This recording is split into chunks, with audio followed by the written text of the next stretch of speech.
төсөв мөнгөний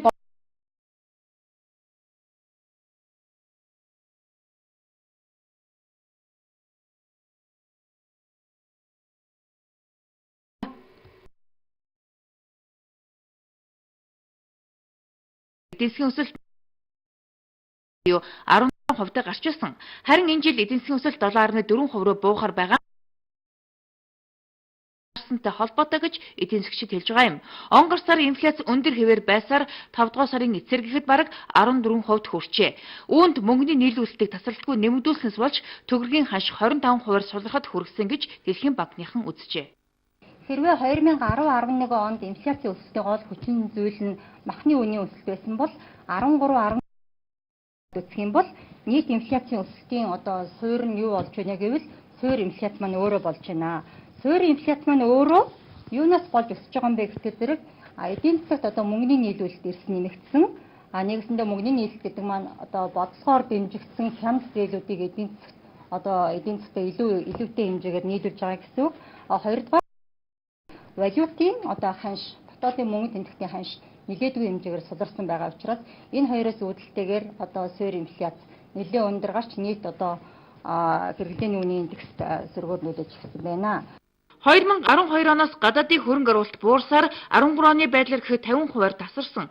Гэтэл урсгал дансны алдагдал нэмэгдсээр дотоодын нийт тэнцэг болсон таагүй нөхцөлийг үүсгэсэн. Энэ алдагдлыг нөхөхийн тулд бондоор мөнгө босгох юм уу эсвэл валютын нөөцөө гаргахаас аргагүй хүрч байгаа. Үүнээс болж Монголын гадаад валютын нөөц 5 дугаар сарын байдлаар гэхэд 1.6 тэрбум доллар болж багассан нь 2012 оныхоос 61%-аар буурсан гэсэн үг юм байна. Инфляц өндөр байгаа явдлыг зохицуулахын тулд мөнгөний бодлогыг чангадах, санхүүгийн салбарын бодлого нь санхүүгийн тогтвортой байдлыг хангах, бодлогын зээлийн хөтөлбөр гэх мэт банкны үйл ажиллагаанд зохих оновчтой эрх зүйн зохицуултыг хэрэгжүүлэхэд чиглэсэн байвал зохино гэж үзэж байна. Төсвийн бодлого нь төсвийн тогтвортой байдлын тухай хуулийн төсвийн талаарх заалтуудыг хэрэгжүүлэхэд чиглэх ёстой. Өнөөдрийн байдлаар өнгөрсөн жил 10.9% байснаас хойш төсвөөс гадуурх зардал үргэлжилсээр байсан учраас төсвийн нийт алдагдал түүний 10% хүрчээ. Төсвөөс гадуурх зардлыг төсөвт нэгтгэж төсвийн алдагдлыг төсвийн тогтвортой байдлын тухай хуулийн зорилтод багтаан барих шаардлагатай байна. Сүүлийн 1 жилийн байдлаар дотоодын зээл бараг 50%-аар нэмэгдснээс найдваргүй болон хугацаа хэтэрсэн зээл өнгөрсөн оныхоос 2 дахин нэмэгджээ. Ялангуяа Орос улсын зээлийн хэд халалт болон өрхийн өр нэмэгдэх байдлаар нөлөөлж байгааг болж байгаа. Түүнчлэн банкны тогтолцоон тавих хяналтыг сайжруулж төсөв мөнгөний бодлого чангадах шаардлагатай байгаа гэдгийг мэрэгчлэнүүд хэлж байгаа юм.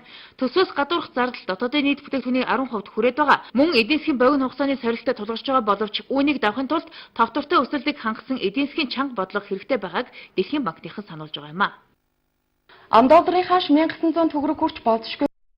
Монгол банк валютын орлогыг хувь хүн болон аж ахуй нэгжид ам долларын зээл олохгүй байхыг арилжааны банкнуудад үүрэг болгосон юм а.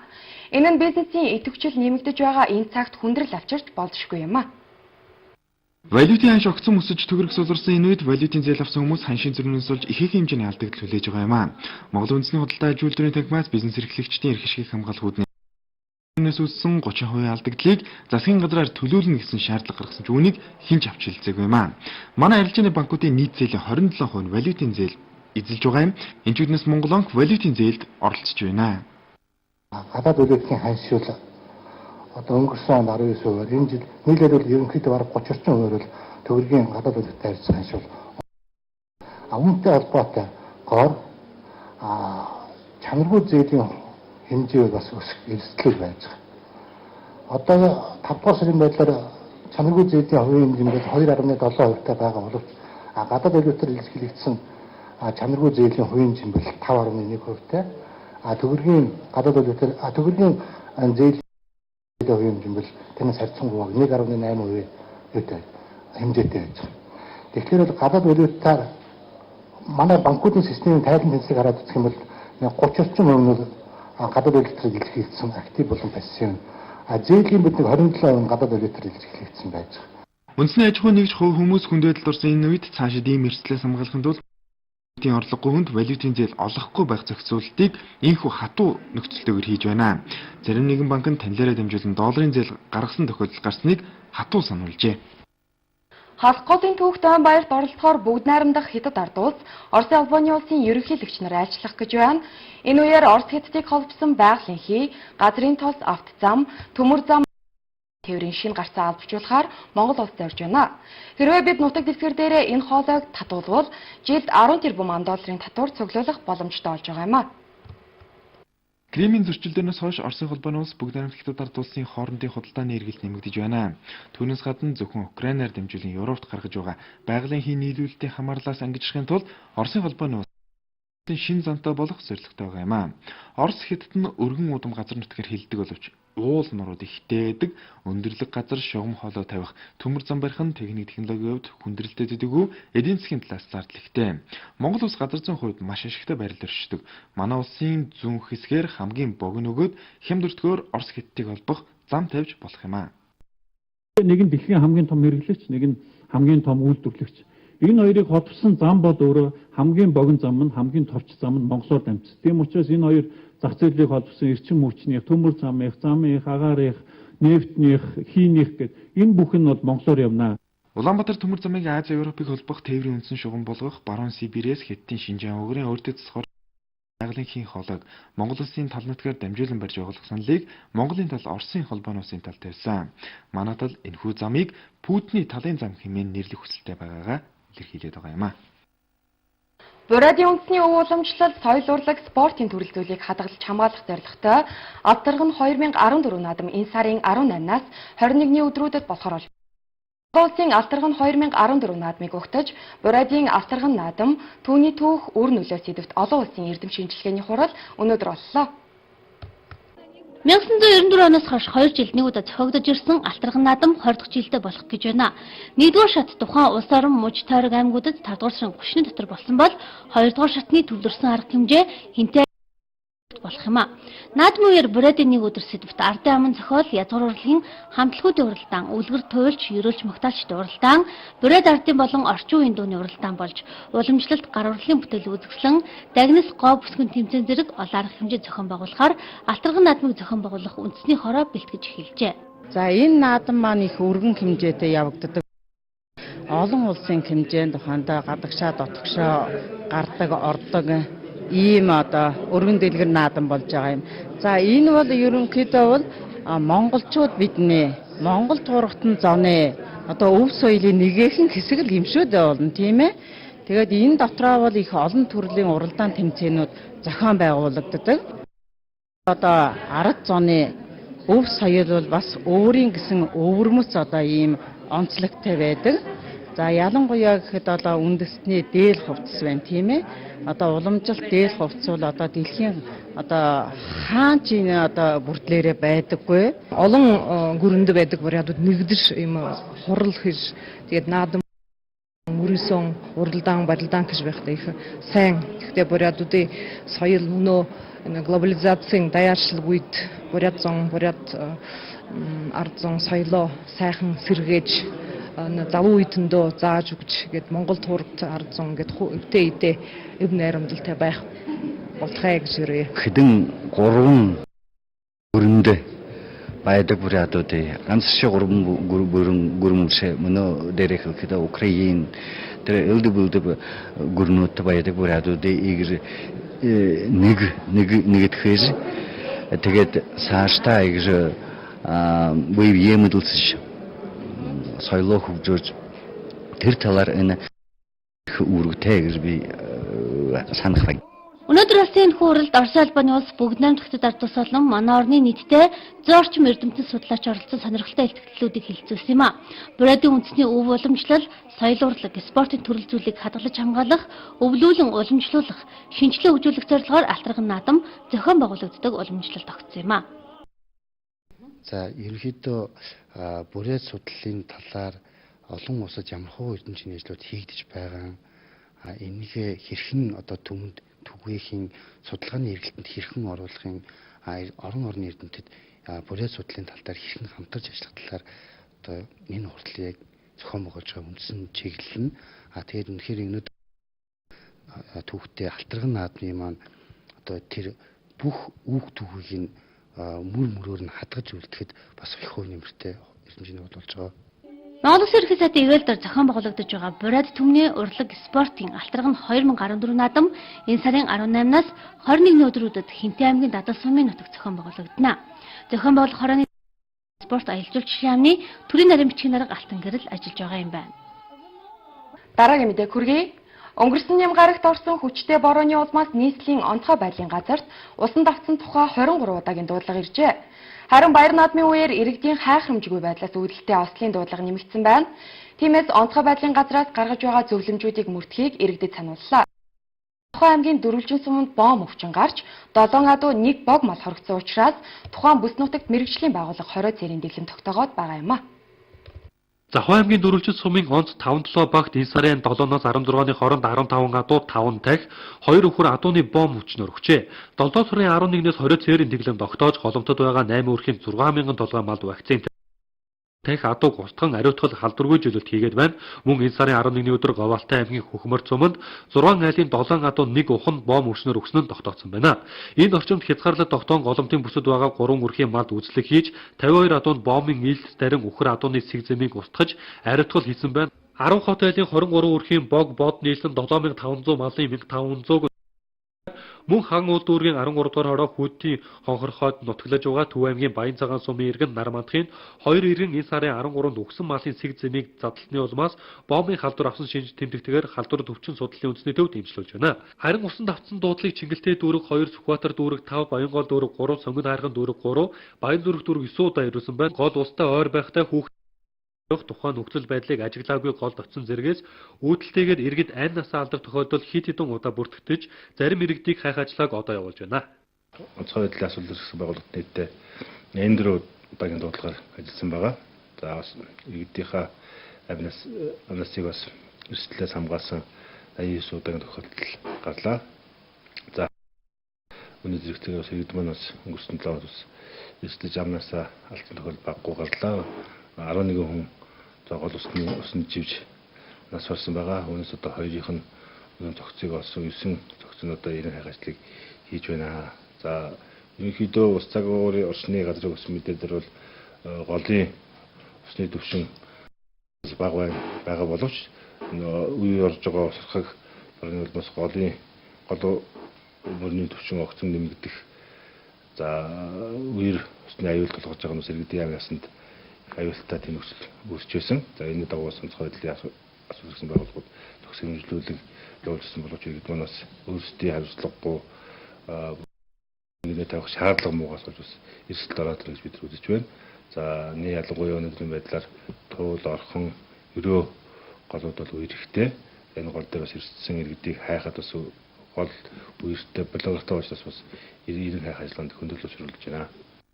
Ус цагуур орчны шинжилгээний хүрээлэнгээс их нутгаар төр зуурын дуу цахилгаантай бороо орно гэсэн гэрүүлж байгаа учраас иргэд олон нийтийн цаг агарын тухай мэдээллийг тухай бүртэнд хүлээн авч гэрээ орон сууцны үер усны аюулгүй байдлаа сайтар хангаж бага насны хүүхэд өндөр настан хөгжлийн бэрхшээлтэй иргэдийг хараа хяналттай байхыг анхааруулж байна. Голын усны түвшин 60-аас 80 см хүртэл үерийн аюултай байдалд хүрсэн тул голын иргэд зорчихгүй байх. Орон нутагт баталгаат зам гүрээр зочиж гарамгийн газар автомашинтай гол гатлах болж байна. Баяр наадмын өдрүүдэд эрүүгийн болон хэв журмын нөхцөл байдал харьцангуй тайван байсан байна. Олон хоногоор баярлсан ч гэсэн иргэд цогтууруулах ундааг тохируулан хэрэглэж баярлсан гэдгийг цагдаагийн ажилтнууд мэдээллээ. Баяр наадмын өдрүүдэд 3600 гаруй цагдаагийн албаагч өндөржүүлсэн бэлэн байдлын зэрэг шилжиж ажилласан байна. Иргэдийн ая тухтай амрах баярлах нөхцөлийг цагдаагийн албаагчид чадсан гэдгийг наадамчаал хэлжсэн билээ. Энэ хэрээр гэмтэргийн нөхцөл байдал харьцангуй тайван байсан байна. Эрүүлжүүлэх байранд хоногс иргэдийн тоо энгийн өдрүүдтэй ижил хэмжээнд байсан. Энэ бол иргэд цогтууруулах ундааны хэрэглээгээ тохируулж чаддаг болсныг харуулж байна гэсэн юм а. За энэ жилийн баяр наадмын өдрүүдэд бол эрүүгийн болон хүч хэв журмын нөхцөл байдал бол харьцангуй тайван байлаа. За урд жилүүдийг бодох юм бол хөөдлөлт хүчмээр зархитан согтуулсан тийм ээ танхаарсан юм зүйлүүд бол харьцангуй бага бүртгэлээ. Энэ маань бас наадамчул маань бас цагаан баярлж байгаа түмний үндэтгэж бас харьцан согтуулах явдал харьцангуй бага байлаа гэж үзэж байгаа. Олон нэг амарч байгаатай холбогдуулан иргэд гол дагаж амар цугаалах нэлбэг байсан. Энэ нь золгүй байдлаар усан дунаж осолдох эрсдлийг дагуулж байгааг цагдаа өнгөрсөн амралтын 5 хоногийн хугацаанд 18 хүн усан дунаж амьсаа алдсан байна. За баяр наадмын өдрүүдэд олон хоног үргэлжилсэн. Нэг бол амралт зугаалга бол улсын их хээсэнтэй холбогдуулаад гол дагуу амар зугаалж байгаа үедээс голын усанд чивжаанаас алдах тохиолдлууд нэлээд хөвөртөгдлээ. За баяр наадмын одоо яг 5 хоногийн хугацаанд хүн голын усан чивжаанаас алдсан байна. За энийг бол цагдаагийн байгуул шалгаж байгаа. Өрн 7 цаг ирж амралт зугаалгах улирал ирээд өн тиймээс голын ус дагаж амрах аялахдаа бага насны хүүхдэд хараа хяналт тавих зөвхөрлөхөнд хэтрүүлэн хэрэглэхгүй байхыг цагдаагийн албаагчид зөвлөж байгаа юм а. Анхаарал хандуулж байгаа үзэгч танд баярлалаа. Одоо та бүхэн зарим мэдээллийг товчоор хүлээн авч үзнэ үү? Turkish Hill Resource компани ойдлогын баяжмалдах алт төсний агуулмжийг нэмэгдүүлсэн тухайга санхүүгийн тайландаа тусгасан байна. Энэ оны 2 дугаар улирлын байдлаар олборлсон нийт баяжмлын агуулмжинд 113 мянган унцaalт 36.2 мянган тонн зэс багтсан нь 1-р улирлалтай харьцуулахад алтны хэмжээ 47 мянган унцаар зэсийн хэмжээ 10.9 мянган тонноор өссөн үзүүлэлттэй байгаа юм а. Дугаар улирлын дүнгээр зэсийн борлуулалт 4 дахин харин алтны борлуулалт 4.5 дахин өссөн дүнтэй гарсан байна. Энэ онд тус компани 135-аас 160 мянган тонн зэс, 600-аас 700 мянган унцаалт бүхий баяжмал үйлдвэрлэхээр төлөвлөд байгаа юм а. Монгол Улсын нутаг дэвсгэрээс хууль бусаар гаргасан үлэг гөрвөлийн 18 олдврыг Америк нэгдсэн улсын засгийн газраас манай засгийн газарт хүлээлт өгөх ёслол ажиллагаа Америк нэгдсэн улсын Нью-Йорк хотдох салбарын байранд болжээ. Олдруудын дотор бүтэн шахуу батареяс, чулуутсан өндөг 5 үлэг гөрвөлийн хамтдаа чулуутсан яс зэрэг зүйл багтаад байгаа юм байна. Эдгээр нь 68-аас 80 сая жилийн настай бөгөөд Монголын говьс олсон гэдгийг судлаачид тогтоосон байна. Судлаач Марк Норвел энэ төрлийн олдрууд нь нэн ховор бөгөөд шинжлэх ухааны чухал судлагдах болохыг нь тэмдэглэсэн байна. Хорих ангид ял эдэлж байгаа эмэгтэйчүүдийн 80 гаруй хувь нь гэр бүлийн маргаан түүнээс үүдэлтэй асуудлаар хоригдож байна. Жилд гардаг нийт гэмтэргийн 50 орчим хувь нь гэр бүлийн хүрээнд гарч байна. Үүнээс болж хорих ангид ял эдлэх эмэгтэйчүүдийн тоо өсөх хандлагатай байгаа гинэ. Энэ онд гэхэд 3000 гаруй эмэгтэй гэр бүлийн хүчирхийлэлд өртсөн бол сүүлийн 2 жилийн дотор 70 гаруй эмэгтэй нас барсан гэсэн судалгааны дүн гарчээ. Шаардлагаас чөлөөлөх тухай Монгол Улсын засгийн газар бүгд найрамдах Итали улсын засгийн газар хоорондын хэлэлцээрс хоёр улсын төлөөлөл Ром хотноо гар үсэг сурлаа. Энэхүү хэлэлцээрийн дагуу хоёр орны дипломат паспорт эзэмшигч иргэд 6 сар хүртэлх хугацаанд хэсэгчлэн эсвэл бүхэлд нь 90 хоног харилцан визгүй зорчих боломжтой болж байна. Хэлэлцээр нь Монгол улс нээлттэй олон тулгуурт гадаад бодлогын хүрээнд Европын холбоо болон түүний харилцаа ашигтай хамтаа ажиллахыг хөгжүүлэх, визний болон иргэд зорчих нөхцөлийг хөгжүүлэх зорилтын хүрээнд чиглэсэн үе шаттай үйл ажиллагааны нэг хэсэг нь болж байгаа юм байна. Иргэдийн санал гомдлыг захимаар авах Smart Police сайт нэгджээ. Тус сайт нэгдснээр та интернет толбогдсон алж газраас Smart Police ухаалаг цагдаа системд хандан багчтай холбоотой мэдээлэл, гэмт хэрэг зөрчлийн шинжтэй өргөдөл гомдлыг захим хэлбэрээр илгээх боломжтой болж байгаа юм байна. Мөн өөрийн өгсөн өргөдөл гомдлын шийдвэрлэлт болон тэмдэглэлт гэх мэт дэлгэрэнгүй мэдээллийг систем нэвтрэн үзэж болох гинэ. Дараагийн мэдээг хүргэе. Нүүрс экспортлогч компаниудад зориулсан засгийн газар журам гарган татварын хөнгөлөлт илрүүлэх болсон. Гэвч экспортын хэмжээг худал мэдээлэл нь заллах орлого гарч байгаа нь татвар гайлын байгууллагыг хамтран ажиллахад хүргэжээ. Нүүрсний экспортыг дэмжих зорилгоор засгийн газраас энэ онд батлсан 88-89 дугаар тогтоолын дагуу өнгөрсөн 4-р сараас эхлэн гадагшаа худалдаалагдж байгаа нүүрсний хэлбэрийг борлуулалтын гэрээний үнд суурлан тооцож байгаа юм а. Тогтоол хэрэгжсэн 2 сарын хугацаанд компаниуд зөрчил дутагдал ихээр гаргаж байгаа тул экспортод гаргасан хамтамлын нөөц ашигласны төлбөрийг эхний ээлжинд олон улсын зах зээлийн ханшаар тооцож, тайлангаа ирүүлсний дараа гэрээний үнээр бодож залруулах нь зүйтэй хэмээн үзлээ. Миний авсан мэдээлэлээр бол бас үн дээр жаахан маргаантай бусад өндөр үнээр авъя гэж байгаа компани нүүрсээ зарчаад мөнгөөр нь буцааж өгье гэж ярьж гин гэсэн мэдээллийг бол өнгөрсөн 7 хоногт надад тэгээд нүүрсээ бол олборлоод бэлтгэсэн байгаа. 2 нүүрсээ ялгах хэрэгтэй юм л да. Когсч нүүрс бол одоо төмөрлөгийн үйлдвэртэр хэлдэг. Төмөрийн хэрэгцээ байвал ингээд явж яадаг юм асуудал. Монгол улсын тухайд бол хятад улсад экспортын бүтээгдэхүүнийг нийлүүлэхэд хамгийн өрсөлдөх чадвартай. Тэр нь яаж хамгийн ойрхон учраас тээврийн асуудлыг л одоо шийдэх юм бол когсч нүүрсээ бол нийлүүлэх боломжтой. Хүрэн нүүрснийхээ хувьд бол хийж үлээд хоолоогоор экспортлох юм боломжтой байна. Шинжилсэн журмыг 7 дугаар сараас эхлэн мөрдөх ба засгийн газрын өмнөх тогтоолууд хүчингүй болж байна. Нүүрсний экспортын 2014 оны зорилгыг 30 сая тонн хэмээн тогтоосон ч одоогийн байдлаар 8 сая тонн нүүрсэл гарч байгаа. Үндэсний их баяр наадмаар яаралтай тусламжийн төв 103 24 цагаар 3 дугаар зэрэглэл шилжин хүч нэмэгдүүлэн ажилласан байна. Ингийн өдрүүдэд 700 орчим дуудлага ирдэг байсан бол баярын үеэр 1000 гарч нэмэгдсэн байна. Эдгээр дуудлагын ихэнхийг даралт ихсэх болон зүрх судасны өвчний дуудлага эзэлжээ. Мөн 7 дугаар сарын 12-нд осол гэмтэл болон хоолны хордлого дуудлага харьцангуй их байсан байд. Дээшлэлийн хамгийн их хүн амтай дүүрэг болох Баян зүрэг дүүргийн хувьд бусад дүүргүүдтэй харьцуулахад харьцангуй бага дуудлагатай үндсэн байна. 7 дугаар сарын 12-нд Баян зүрэг дүүргийн түргэн тусламжид 200 орчим дуудлага ирсэн. Үүнээс хоолны хордлого даралт ихсэх дуудлагууд зохиосон байжээ. Мөн оройн цагаар согтуугаар гинцэн иргэдийн дуудлага олон ирсэн байна. Эдгээр өдрүүдэд гэмтлийн имлэг хамгийн их ачаалттай ажиллажээ. Сая баяр 5445 дуудлагатай ажиллалаа. Энэ 5 өдрийн хэмжээнд. Ерөнхийдөө энэ болохоор бусад жирийн өдрүүдийг бол харьцангуй жоо нэмэгдсэн гэсэн үг. Бусад өдрүүдэд дуудлага бол 700-аас 800-ийн хооронд байхад саяны өдрүүдэд ерөнхийдөө 900 1000 орчим дуудлагатай байлаа. Энэ ерөнхийдөө ялангуяа 7 сарын 13-наас 15-ны дуустал дуудлагын тоо ер нь нэлээд эрс нэмэгдлээ.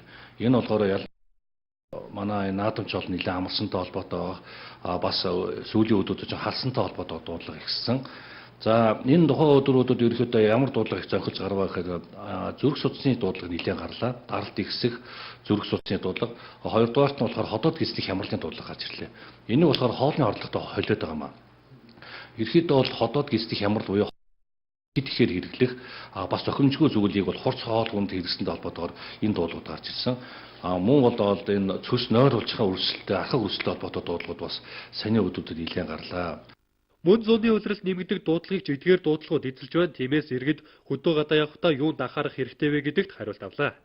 Ерөнхийдөө бол энэ энэ өвчлөл бол ерөнхийдөө улиралдаг. Ерөнхийдөө 6 сарын 15-наас 8 сарын 15-ны хооронд болохоор ер нь ходоод гисний өвчний дуудлага нэмэгддэг.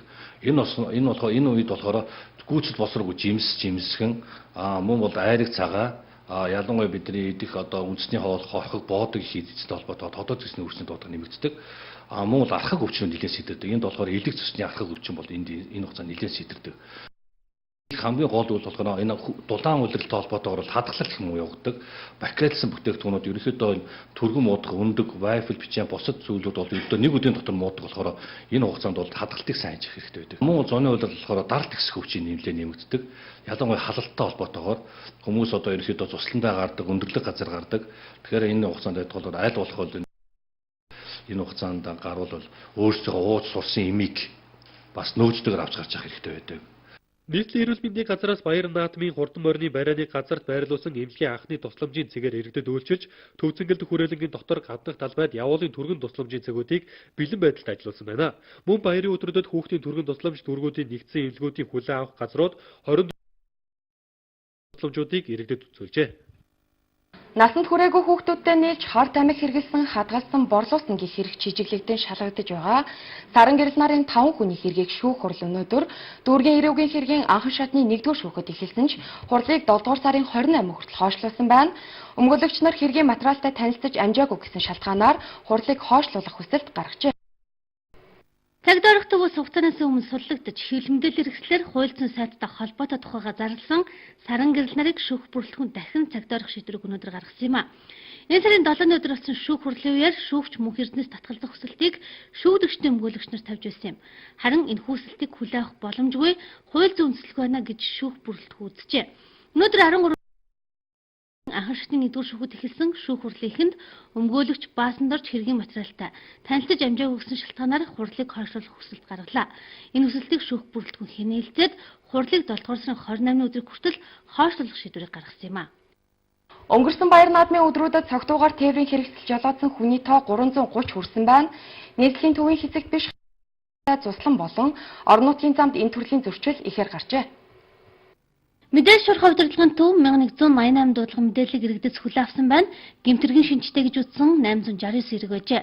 Автомашины осол хэрэг улмаас 5 хүн амьд алдаж 100 орчим хүн гэмтэж бэртсэн байна. Нас барсан иргэдийн 2 нь явган зорчигч байсан бол 3 нь тээврийн хэрэгсэл зорчиж явсан байна. Үүнээс хөдөлгөөний журмын эсрэг гэмт хэрэг 61 гарч 5 хүн нас орж 100 хүн гэмтсэн. Зам тээврийн осол 61 бүртгэгдсэн. Согтууруулах ундааны зүйл хэрэгэлсэн үедээ зам тээврийн осол зөрчилд холбогдсон 26 тохиол бүртгэгдснээс жолооч 15, явган зорчигч 11, хүүхэд 21 бүртгэгдсэн. Үүнээс зорчигч хэлбэрээр 14, төвлөрөөр 7 хүүхэд зам тээвэр осолд өртсөн байгаа. Орон нутгийн замын хөдөлгөөн ихсэж байгаатай холбогдуулан хурд хэвтрүүлэх, гүйцэд төрүүлэх гэж байгаад ословоор өртөх тохиолдол ихээр гарч байгаа юм байна. Орон нутгийн зам их хөвчлөл нарийн байдаг. Тиймээс хэдхэн минутын хугацаа хожих гэж амнаас эрүүл мэндэ эрсдэлтэй байдалд оруулахгүй байхыг замын цагдаагийн албаагч зөвлөж байна. Үндэсний баяр наадам дуусаад эргээд одоо хөдөөр нутгийн сумдын оо гэж явж байгаа. Дээрээс нь хамт олон найз нөхөд байгууллагуудаараа хөдөөр нутгийг чигнэх хөдөлгөөн бас нэмэгддэг. Тийм болохоор замын хөдөлгөөнд оролцож байгаа ирэхэд ялангуяа хөдөөр нутгийн зам, туслангийн замуудад анхаарал болгоомжтой хурд хэвтрүүлэхгүй байх, урсгал сүрэхгүй байх, хүн ачаа тэвлэх журмыг одоо сайтар баримтлан хөдөлгөөнд оролцохыг нийслэлийн замын цагдаагийн газраас зөвлөж байна. Зарчигч урсгал нэмэгдэж байгаатай холбогдуулан аюулгүй байдлаа хангаж хөдөлгөөнд оролцох ёстойгоос гадна автомашины бүрэн бүтэн байдлыг сайтар шалгаж хоолын замд гарахыг сануулж байна. Өнгөрсөн баяр наадмын өдрүүдэд зам тээврийн осол хэргийн тоо энгийн өдрүүдтэй ижил хэмжээнд байжээ. Анхаарал хандуулж байгаа та бүхэнд баярлалаа. Бид та бүхэн дотоодд болсон үйл явдлын талаарх мэдээлэлээ зөвлөлээ. Одоо та бүхэн гадаад мэдээнд анхаарал хандуулна уу? Усны ирээдүйн төлөө шинжлэгдсэн Банака. Мэдээлэл групп бидний бахархал цэнгэлэх картын урамшуулал эхэллээ. Үндэсний их баяр наадмын нэмэлт дэвшүүлэг. Сайхан хаалт. Лубя. Жил. Ард даатгал. Яд зоны урлаг спортын алдарга нь 2014 олон улсын наадам. Монгол улсын ерөнхий сайдын ивэлдор 2014 оны 20 өдрүүдэд Бинти аймгийн Дадал суманд болно. Алдарга нь 2014 наадам спортын 3, урлагийн 13 төрлөөр зохиогдсон. Намтран зохион байгуулагч Монгол улсын шинжилгээний засгийн газар, соёл спорт аялал жуулчлалын яам, Бинти аймгийн засаг даргын тамгын газар, Дадал сумын засаг даргын тамгын газар. Гаад байхад дахин эргэж гарч ирээд байгаа биз? Таны хэрэгж байгаа шампунь хагийг арилгаж чадахгүй байна уу? Тэгэхээр одоо яах вэ? Клэр хагны эсрэг шампунь. Клэр үнэхээр хаггүй. Тэрэн дагуулдах нутрум 10 хагийг хөөхний өнгөн эсгээр арилгаад өгсөхгүй. Хөөхөнд хүн тэжээд өгч дахин хаг үүсгээс хамгаална. Одоо та хагийг мартах болно. Өдөр хэрэглээд үз. Клэр үнэхээр хаггүй. Яд зоны урлаг спортын алдарга нь 2014 олон улсын наадам. Монгол улсын ерөнхий сайдын ивэлдор 2014 оны 7 дугаар сарын 18-наас 20 өдрүүдэд Бинти аймгийн Дадал суманд болно. Алдарга нь 2014 наадмын 3, урлагийн 13 төрлөөр зохиогдсон. Намтран зохион байгуулагч Монгол улсын шинжилгээний засгийн газар, соёл спорт аялал жуулчлалын яам, Бинти аймгийн засаг даргын тамгын газар, Дадал сумын засаг даргын тамгын газар. Үндэсний их баяр наадмын нэмэлт дэвшүүлэг. Сайхан хаалт. Лубя тава. Мэдээлэл групп бидний картын урамшуулал эхэллээ. Эх орныхоо усны ирээдүйн төлөө шинжлэгдсэн Банака.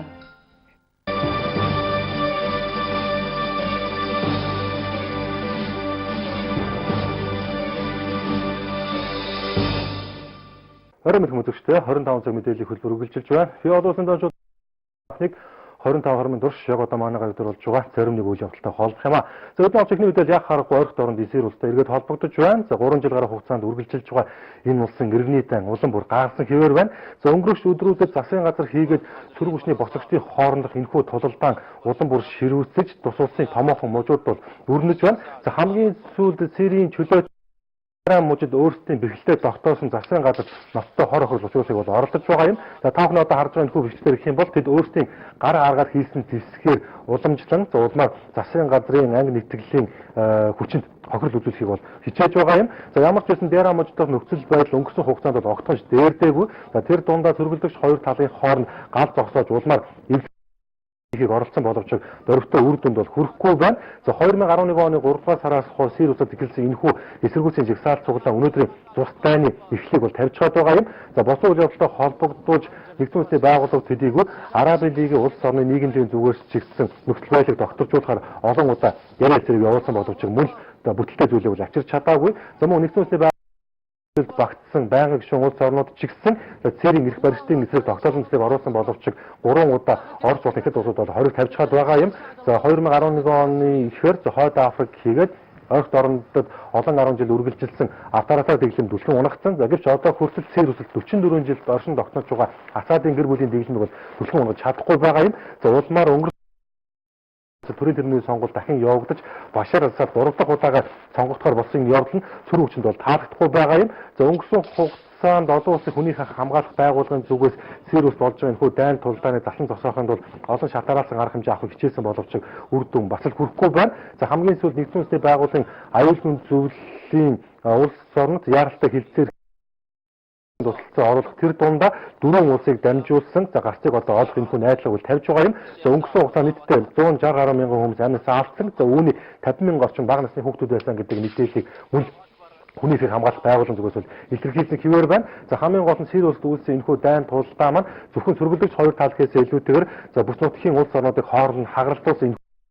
болгож байна. Тухайн үед Сирийн цэрэг хүчин эрх баригчдыг эсэргүүцэн дайн тулдааны эхлүүлж байсан бол одоо энэ шашин хоорондын мөргөлдөөн. Тэр дундаа үндэсний олонх болсон сүнийтэй тэтгэгд үндэсний цөөнх болсон шийдвүүдийн хоорондох дайн тулдаан болж өргөсөн яах аргагүй бодиттой үйл явдлаар гэрчлэгдэж байна гэдэг мэдээллийг мөн өгсөн хэвээр байсан юм а. За бид бол цааш мэдээлэх нь ойролт орондын Ирак улстай холбогдсон мэдээлэл байна. Зөвөөр хэлбэл Иракийн шинэ өнгөрсөн 7 сарын эхээр бол хуралдах төлөвлөгөөтэй байсан. За гэвч улс оронд нь үүссэн шашин хоорондын мөргөлдөөнөөс болж зохистой байдлыг бол авчирч чадаагүй. За өнгөрсөн 4-р сард Ирак улс парламент хийгээд орон нутгийн сонгуул нэгэн зэрэг явагдаж шийдвэр дахин ялалт байгуулсан. За тэгвэл үүнийг үндэсний цөөнх болсон сүнит болон курдууд бол эсэргүүцэн хэвээр байсан юм. За тэгвэл хамгийн сүүл буюу өчигдөр Багдад хотноо болсон энэ чуулга уулзалтын хүрээнд тус улсын парламентын спикерийг бол царж амжлаа. За тухайлбал юм бол тус улсын парламентын дарга сүнитийн улс төрч болох Салим Ал Жабурыг бол томилсон болсон тодорхой боллоо. За түүнийг нийт одоо гишүүдийн 194 дэмжсэн учраас тэрээр ийхүү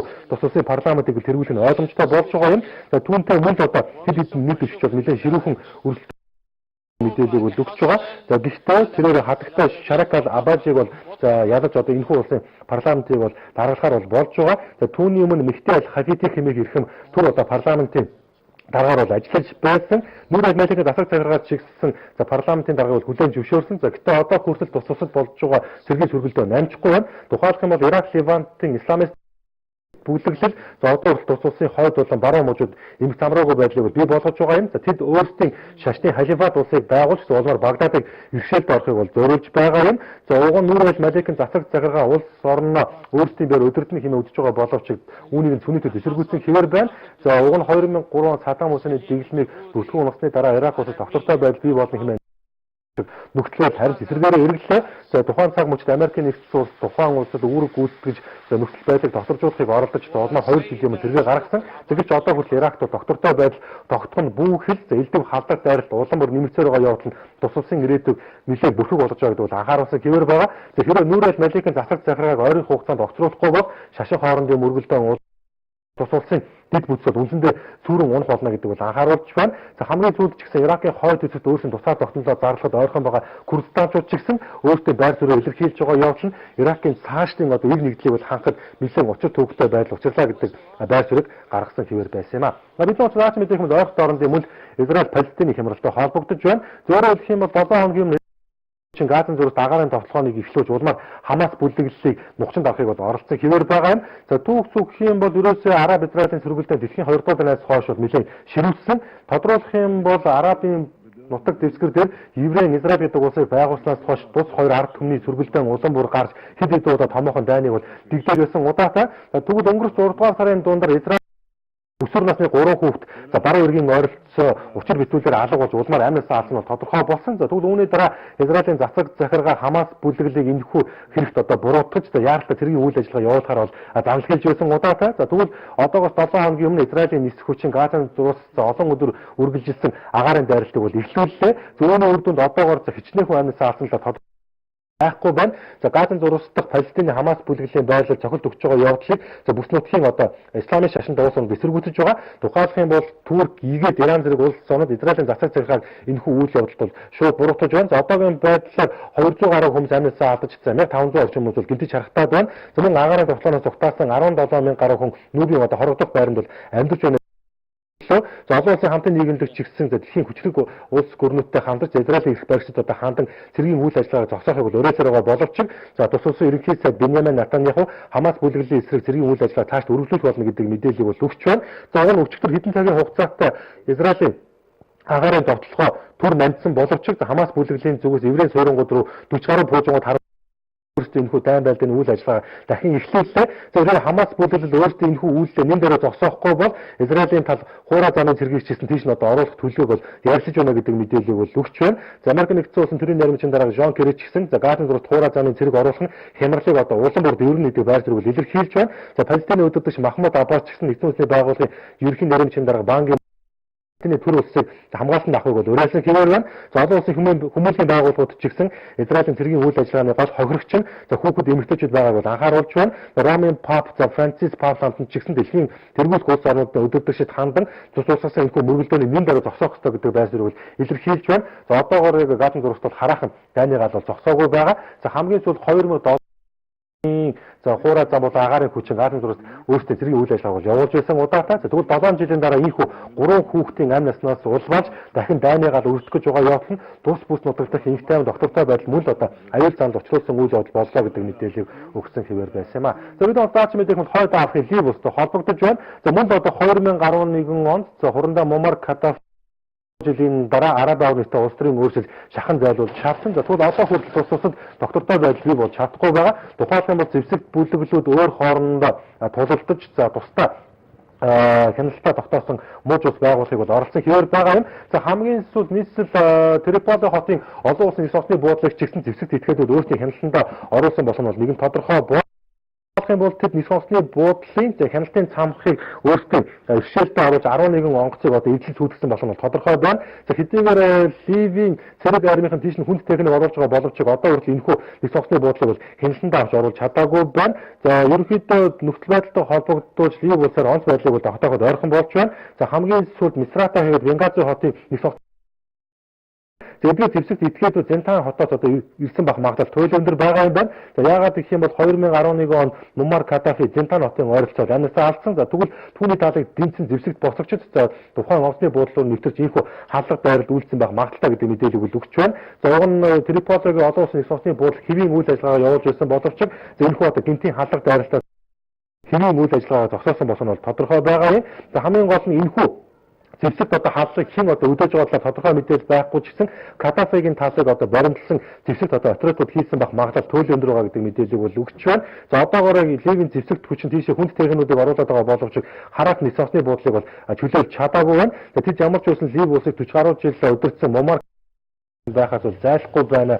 Ер нь түүнтэй холбоотой зарим нэгэн цэрэг итгэгчнүүд сүүлийн үед олон тооны одоо халах дайралтыг бол улам бүр нэмэгдүүлж байгаа. Ливийн төр засагч гисэн ойрын хугацаанд тогтвортой байж чадахгүй байгаа явдал нь тус улсын мөн одоо цаашдаа ирээдүйг бол бүрхэг одоо болгож байна гэдэг мэдээллийг бол өгсөн хэвээр байна. За ямар ч байсан Лив улсын эрх баригчид улс орноо тогтвортой байдал бий болгохын тулд олон улсын их усны буудлыг ч гэсэн ойрын хугацаанд чөлөөлөх болов гэдэг мэдээллийг мөн өгсөн хэвээр байсан юм а. За бид онцлооч мэдээлэх юм бол Афганистан улстай холбогдож байна. За энэ 2014 онд Америк тэргүүтээ НАТОгийн зэвсэг түвшин тус улсыг орхин гарах гэж байгаа. За мөн ойрын хугацаанд ч гэсэн төрийн тэргүүний сонгуулийн 2 дахь шатны санал асуулга үр дүнгээ гаргаж за Абдулла Жана ялалт байгуулсан болох нь бол нэгэн тодорхой болцоод байгаа юм. За тэгвэл Пакистанд хил залгаа зарим нэгэн Афганистаны мужууд ч гэсэн итгэвчсэн хэвээр байгаа юм байна. За тэр дунд Афганистаны за Пакистантай хил залгаа мужид нутаг болох за Бакитикад мөн хадлага болж 89 хүн бол амьсаа алдаад байгаа юм байна. За тухайлбал юм бол Афганистаны зүүн хэсгийн Бактика мужийн за нэгэн зах дээр болсон дэлбэрэлтийн урагшгаар энэ олон тооны хүмүүс бол амьсаа алдлаа. За халдлагыг Аль-Каида хийгээд Талибанчууд байгуулсан байх магадлал туйлын өндөр байна. За тэд автомашинд бомбог суйрлуулж за улмаар энэхүү хүн олноор одоо явдаг захын ойролцоо суйрлуулсан бололтой. За энэхүү Бактика мужийн үед гэх юм бол Пакистаны хойд Вазиристан мужид шууд хилэлдэг. За учраа юу гэх юм бол Пакистаны цэрэг арми ойрын хугацаанд за Аль-Каида хийгээд Талибанчуудыг тухайн мужаас шахан зайлуулахын тулд агаар болон за хуурай замын өргөн царгуудтай цэргийн үйл ажиллагаа нэгдсэн үндэсний байгууллагын зүгээс ч гэсэн Афганистанд болж байгаа энэхүү үйл явдалд бол харуулж байгаа гэдэг бол илэрхийлсэн.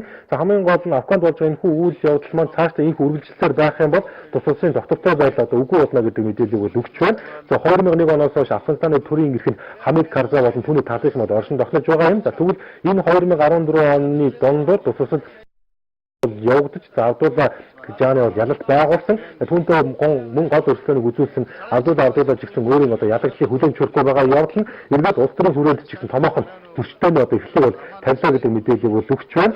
Өөр нь Афганистаны томоохон мужууд энэ дараалсан одоо халдварууд удаадаараа болж байгаа. Энэ хүү үйл явдлыг дасан зогсоохын тулд Афганыг цэрэг харин өндөржүүлсэн бэлэн байдлыг зарлаад байгаа бол амжилтыг бол олж чадахгүй байгаа. Зэрэг Америк тэргүүтээ НАТОгийн зэвсэгт хүчин тус улсыг орхон гарах юм бол өөрсдийн аюулгүй байдлаа хангах тал дээр ямар ч одоо чадваргүй байгаа нь энэхүү одоо халдвар байрал дээр бол улам бүр гэрчлэгдэж байна гэдэг мэдээллийг бол өгч байна. За ямар ч байсан энэхүү хадлахын цаана Аль-Каида болон Талибанчууд байгаа гэдэг нь Афганистаны тагнуулын байгууллагын авсан мэдээлэлээр ил болсон гэдэг мэдээллийг мөн өгсөн хэвээр байсан юм а. За бид одоо даасан мэдээлэл хямралтай холбогдож байна. Өөрөөр хэлэх юм бол 3 сарын хугацаанд үргэлжилж байгаа Украины цэрэг арим хийгээд Оросын талыг дэмжсэн салан тусгаарлагчдын хоорондох зэвсэгт мөргөлдөөн улам бүр гарч одоогийн байдлаар 500 гаруй хүмүүс амнистаа алдаад байгаа юм.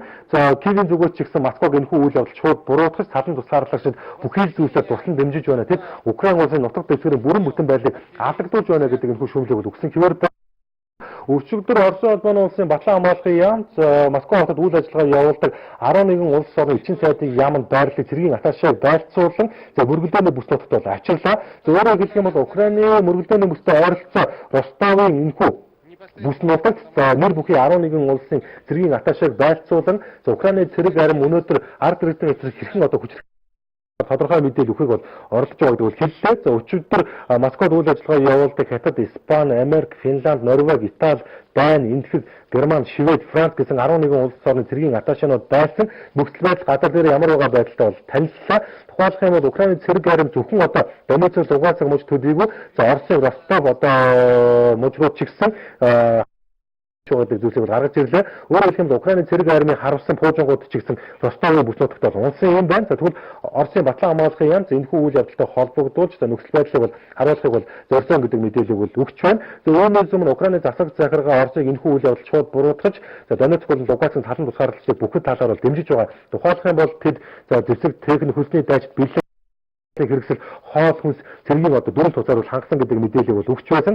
За одоогоор энэхүү мэдээлэлээр хангалттай батлах баримт байхгүй байгаа ч гэсэн за ерөнхийдөө Петр Порошенкогийн засаг захиргаа Оросын талыг бол буруутгах хэвээр байгаа юм. За уг нь 7 хоногийн хугацаатай энэхүү хоёр мужид галз зогсоо зорилгыг Украин зүгээс гаргаад ирсэн боловч мөн одоо зорилгыг бол хүчингүй болгоод байгаа юм. За одоо Донецк болон Луганск мужид гэр магаар болон хуурай заавар нэлээд ширүүхэн дайн байдлын үйл ажиллагааг бол явуулж байгаа. За Украинчууд ерөнхийдөө Донецк мужийг хяналтанд аваад байгаа бол Луганск мужийг бол хараахан авч чадаагүй байгаа. Тэд одоо үргэлжилсэн агаарын дайралтыг явуулж улмаар Оросын талыг дэмжсэн салан тусгаарлагчдыг бол өөрсдийн хяналтанд авахыг бол орлож байна гэдэг мэдээлэл бол өгч байгаа. За оролцоод ч гэсэн мэдээлэл гаргаж хэрвээ энэхүү Украины армийн цэргийн үйл ажиллагаа за Орос гарал хэлээр ярьдаг иргэдийн эсрэг чиглэсэн тохиолдолд хариу арга хэмжээ авах болно гэдэг мэдээллийг бол гаргасан хэвээр байна. За ямар ч үсэн Украины бүс нутаг одоо хүртэл дайныгаал одоо дүрлжиж байгаа нь энэхүү үйл явдал бол харагдаж байгаа. За хамгийн гол нь Москвад үйл ажиллагаа явуулж байгаа. За гадаадын 11 улс орны дээрх цэргийн аташаа нар ямар одоо бодолтой болсон талаар тодорхой мэдээлэл байхгүй ч гэсэн Ростов мужид очиж за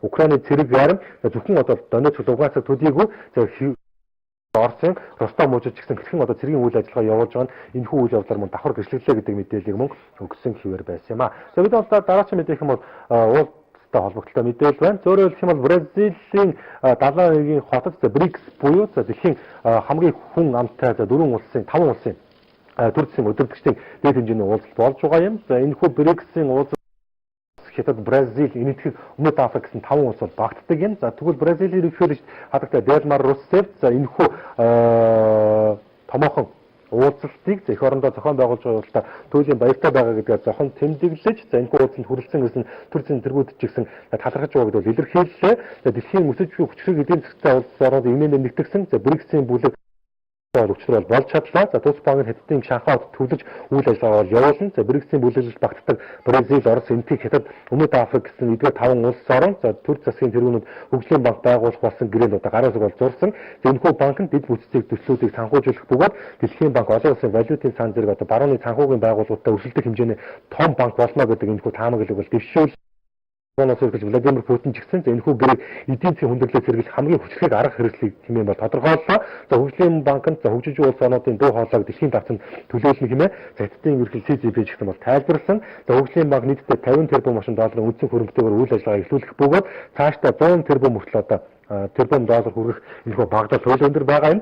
За хөгжлийн банкны анхны захирал бөгөөд өдөртөх зөвлөг за Бразил улсаас дараалах юм байна. За БРИКС-ийн бүлгэн дэлхийн хүн амын 40% дэлхийн эдийн засгийн 5.1-ийг одоо бүрдүүлдэг учраас энэ удаагийн чуулга уулзалтчсан их үр дүнтэй болж байгаа. Энэ магадгүй за Европын холбоо НАТО хийгээд за зарим нэгэн бүс нутгийн томоохон одоо байгууллагуудыг цөрөн зогсох улс төр эзэнтэй цэрэг армийн томоохон интеграц болж чадах юмаа гэдэг мэдээлэл бол өгсөн хэвээр байгаа юм. За Бразил уулзалтыг дэлхийн хөл өмгийн авар шалгалт тэмцээний зохион байгуулж байгаа туйлын онцлог байна. За мөн энэхүү бүлэглэл багтдаг. За Бразил, Орос, Энэтхэг, Хятад, Өмнөд Африк гэсэн 5 улсаар цаашдаа хамтран ажиллагаагаа шин шатанд гаргаж улам бүр бөхжүүлэхийн тулд шаардлагатай бүхэл одоо арга хэмжээг авч байна. Тэр цэрэг харимтээс илүүтэйгээр улс төр одоо эдийн засгийн арга хэмжээгээр өөрсдөө одоо хүссэн үр дүндээ хүрэх энэхүү боломжийг бол мөн судлан үзэж байна гэдэг мэдээллийг бол байсан юм аа. Бид нэг цааш мэдээлэх юм бол Солонгосын хойгтой холбогдож байна. Зөвхөн хэлэх юм бол тун удахгүй өмнөд Солонгосыг Америк нэгдсэн улсын хамтарсан томоохон цэргийн сургууль явагдах гэж байна. За тэгвэл үүнийг умар Солонгосын зүгээс илүүтэй шүүмжилсэн хэвээр байгаа юм. За хамгийн сүүлд тус улсын залуу дурдж Ким Чен Ун за өөрөө Японы ангидаар зочлож за гинтийн одоо гал нээсэн үйл явдал боллоо. Тухайлах юм бол Хятадын тэнгис рүү явдал нь за Солонгосын хойгдох тогтвортой байдал мөн аюул заналхийг учруулсан тохиолдол боллоо гэдэг мэдээллийг бол өглөө. За мөн газар нутгийн маргаанаас үүдэлтэй умар Солонгосын зүгээс үзүүлжгүй бочинбуу заналхийг сэргийлэх үүднээс Америк нэгдсэн улсын илгээсэн тэнгисийн тээвэрлэгч за Жорж Вашингтон нэртэй энэ хүлэг онгоцыг чигсэн Описание бонд орж ирсэн явдал нөхцөл байдлаа давхцаад байгаа юм. За ямар ч гэсэн эх 7 хоногт за өмнөд Солонгос нэгдсэн улсын хооронд томоохон цэргийн сургуулийг бол хийх гэж байна. За тэгвэл улсын хамгаалалт хорооны албаны эрс одоо эсэргүүцэж энэ бол Солонгос хоол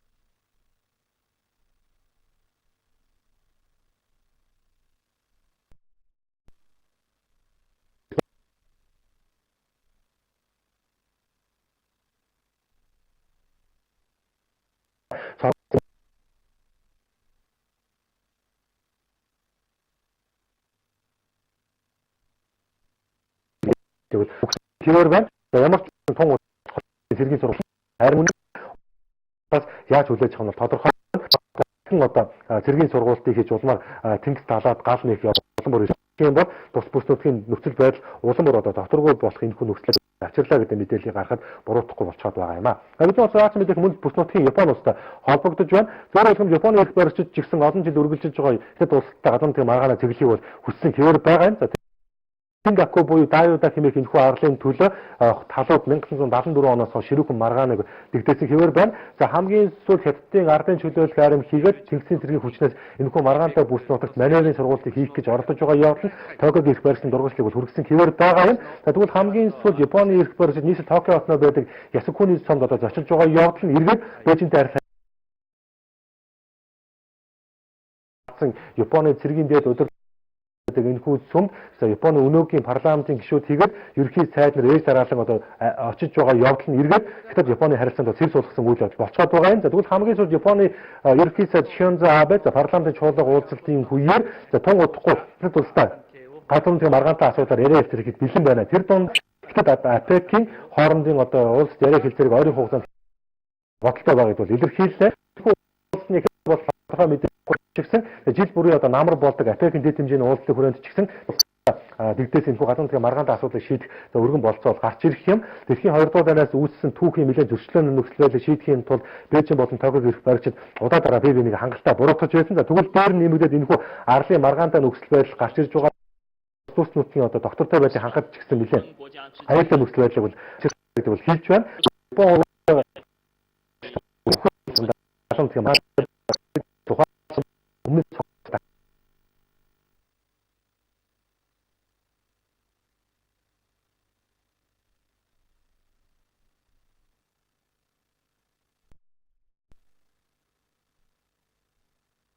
Өнөөгийн гадаад улсын геополитикийн асуудал нэлээд харшилсан одоо үйл явдал болж байна гэдэг юм уу тэмдэглэн өгүүлсэн хэвээр байдаг юм аа. За бид даач мэдэх юм бол их хадрэцтэй холбогдсон мэдээлэл байна. За өөрийнхөө умардын зүгээс өөрсдийн цэргийн сургуулийг улам бүр идэвхжүүлж за Японы зүгээс Хятадтай харилцаа оролдож байгаа бол Бээжингийн зүгээс ч гэсэн өөрсдөө батлан хамгаалалт салбарын хамтын ажиллагаанд хэвээр байгаа юм байна. За хамгийн сүүл Хятадын тал Америк нэгдсэн улстай гаваа арлын ойролцоо томоохон сургалтыг бол хийсэн юм. За түүний цэргийн сургалтыг төгсгөл болгож за мөн томоохон хэмжээний ажлыг бол хийж байгаа юм байна. За хамгийн сүүл Америк нэгдсэн улсын тэнгисийн цэргийн үйл ажиллагаа эрхэм адмирал болох Бээж хотод хүрэлцэн ирсэн. Түүний Хятадын адмирал за Ван Жинглийг өөрийн дээр бол хүлээн авч уулзсан юм. За уулзсан хүрээнд хоёр улсын батлах хоорондын хамтын ажиллагаа тэр дондоо хоёр улсын тэнгисийн цэргийн сургуулийн өөрөө болсон зарим нэгэн асуудал үүссэн бол хэлэлцэх хэвээр байгаа юм. Тухайлбал юм бол за одоогоос 2-7 хоногийн за томоохон цэргийн сургууль бол эхэлсэн. За тэр дундаа 8 дугаар сарын 1 хүртэл үргэлжлэх за Рем Парк нэртэй цэргийн сургууль нь за хоёр талын 50 хүлээг онгоцтой 200 орчим нисэх онгоцтой 25,000 орчим цэргийн албаагч нар бол оролцож байгаа юм. За мөн өөр 20 орчим цэргийн улс орнууд чинь тэнгисийн сургуульд бол хамрагдсан гэдэг бол хэлж байгаа юм. За энэхүү цэргийн сургуульд нь за айлны бүс нутгийн эсрэг шивлээгүй боловч за бүс нутгад доторгүй байдал үүссэн тохиолдолд харилцан одоо хэвхэн туслах зүйл тал дээр бол анхаарал хандуулсан хэвээр байгаа.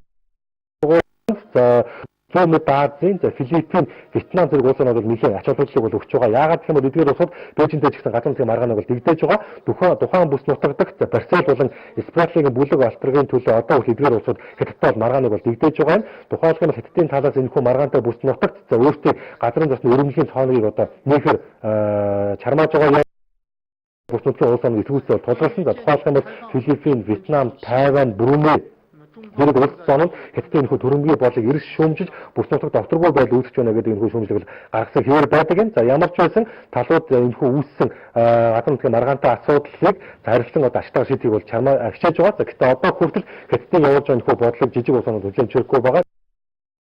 Хятадтай шууд сэргийлэхээс илүүтэйгээр хамтарсан одоо цэргийн сургууль одоо зохион байгуулалтыг оролдож байгаа нь энэхүү үйл явдлаар мөн давхар гэрчлэглээ гэдэг мэдээллийг мөн өгсөн хэвээр байсан юм а. За бид бас дараагийн мэдээ гэх юм бол Гайти улстай холбогдож байна. За Карибын тэнгист оршдог энэхүү жижигхэн арлын улсад одоогоос хэдэн жилийн өмнө болсон газар хөдлөлтийн дараа амжилттай дэд бүтцийн хомсд бол нүүрлсэн. За тэр дундаа хүмүүлийн асуудал ч гэсэн улмаар хойлоор гэдэг өвчин улам бүр газар авсаар байгаа явдал нь за Гайти болоод нэгдсэн улсны байгууллагын санааг бол зовоосон хэвээр байгаа юм. За тухайлбал бол хамгийн сүүлд олон улсын хамтын нийгмийн тэргүүн за ноён банк юм уу за Гайти улс өөрийн биеэр хүрэлцэн ус тус улсын удирдлагуудтай бол уулзлаа. Тухайлбал бол тэрээр Лас Палмас хинчээ хэмээх бүс нутагт өөрийн биеэр очиж за Гайтигийн ерөнхий сайд Лорен Ламоттой уулзсан гол сэдв Аргалын гамшигын дараах зэргийн босуултын үйл ажиллагаа хэрхэн явагдаж байгаа талаар мэдээлэл бол олж өгөл оролдож байгаа юм.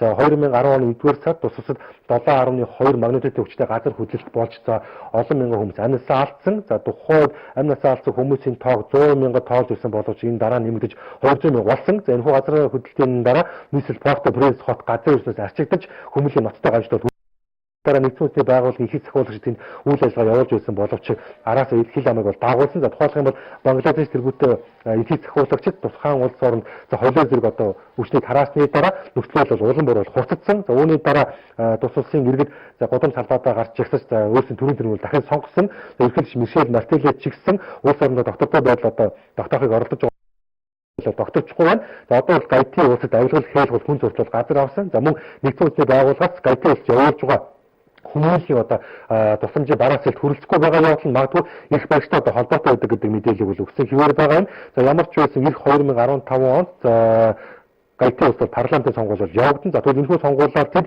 илүү ардчилсан за ард түмний бодог засаг зэрэг гэдэг найдлага бол тавьсан хэвээр байгаа юм. За мөн нөгөө тэгэр ноён банк юм энэ удаагийн ажлын өрөөнд ч гэсэн бүс нутгийн улс орнууд анхаарал хандуулж байгаа. Тэр дундаа Гайтиг хөрш орон бот Доминиканы бүгд нар улсын ерөнхийлөгч за Даниэл Мединетай уулзаж за мөн Гайти улсад хүмүүлийн энэхүү асуудлыг одоо хэрхэн зохицуулах вэ гэдэг боломжийг бол судлан үзээр байгаа гэдэг мэдээллийг бол өгч байгаа юм. За хамгийн гол нь Карибын тэнгисийн энэхүү ядуу буураа улс орон цаашдаа оногдоод нэлээд хүндхэн байдалд бол орчихсон. За хуучин Францын колони байсан энэхүү улс орныг олон улсын хамтын нийгмийн дэмжлэггүйгээр за хөгжил хүрнэ гэдэг бол нэлээд хүндрэлтэй болсон гэдгийг энэ удаагийн үйл явдал ч гэсэн тодомроо харууллаа гэдэг мэдээллийг өгсөн хэвээр байсан юм а. За бид хамгийн сүүлийн мэдээлэл нь манай хойд туршилт Орсын холбогдсон мэдээлэл байна. Зөвөр хэлэх юм бол өчтөр Оросын албаны улсаас Москвагийн метронд мөн одоо осол эндэгдэл болж 20 гаруй хүмүүс амьнасаа алдсан боллоо. За үүнээс өмнө дандаа Кавказын алан хядагчнаас энэхүү метроны буудал хийгээд өртөнөд дээл дараалан алан хэд үйл ажиллагаа явуулдаг байсан бол за хамгийн сүүлд мөн л одоо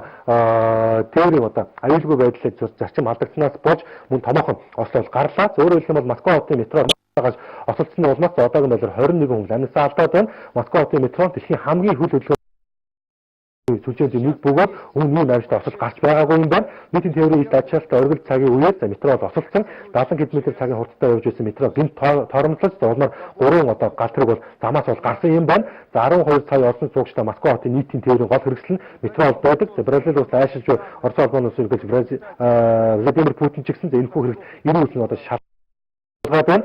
За Оросын эрүүл мэндийн яамны сайд Вероника Скорцева ч гэсэн Ослын улмаас 21 хүн амьнасаа авсан гэдэг бол албан ёсоор мэдгдлээ. За Ослын улмаас гэмтэж ирсэн 160 гаруй хүнийг бол эмнэлэгт бол хүргээд байгаа буюу за үүний 42 нь туйлын одоо хүнд байдалтай байгаа улмаас эрчим жимсийн тасгал шилжүүлээд байна. За амь эрсдэл хүмүүсийн дунд Тажикстан, Хятадын иргэдийн одоо 2 хүн бол байсан. За Оросын үнэн алдартай шашны тэргүүн за Патриарх Кирилл ч гэсэн алцсан хүмүүс зориулсан мөргөл үйлдсэн бөгөөд өнөөдөр Москва хотоор эмнэлгийн одоо зарлах шийдвэр бол гаргаад байна. За 1935 онд Сталины дэглэмийн үед ашиглалтанд орсон. За Москва хотын метроны сүлжээд шинжлэх явц шаардлага гарсан гэдгийг олон энэхүү осууд бол харуулж байгаа юм байна. За хамгийн сүүлд 1982 онд Москва хотын метрод осолцсны улмаас 8 хүн бол амьсгалаа алдаж байсан. За харин 2010 онд за исламын шашинд амиа зориулсан метронд Билбэлсний улмаас 40 гаруй хүн бол амьсгалаа алдаж байсан юм. За тэгвэл дахин ийхүү одоо техникийн одоо бүрэн бүтэн байдлын аюулгүй байдал дүрм журам зөвшөөрсний улмаас 21 хүн амьсгалаа алдаад байгаа явдал нь за Москва хотын метрог одоо дахин шинжлэх, за мөн одоо энэхүү метронд ажиллаж байгаа хүмүүсийн мэдлэг одоо чадварыг дээшлүүлэх, за мөн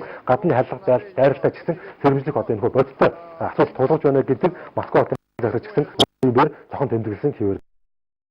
Энэ цагийн тав мэдээлэл өдөр өндөрлөж байна. Цаг мөчтэй эргээд шинэ мэдээлэлтэй уулзъя. Би олон улсын нэмж Улаанбаяр өдөржин оройг хайдвартаа сайхан өнгөрүүлээрэй.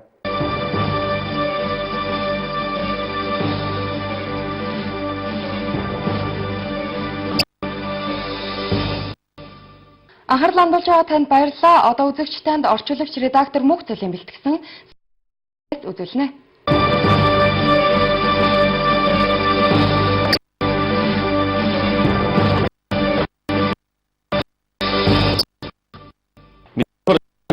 Үргэлж байна. Одоо спортын иргэнээр нуусан мэдээлэлд хандуул.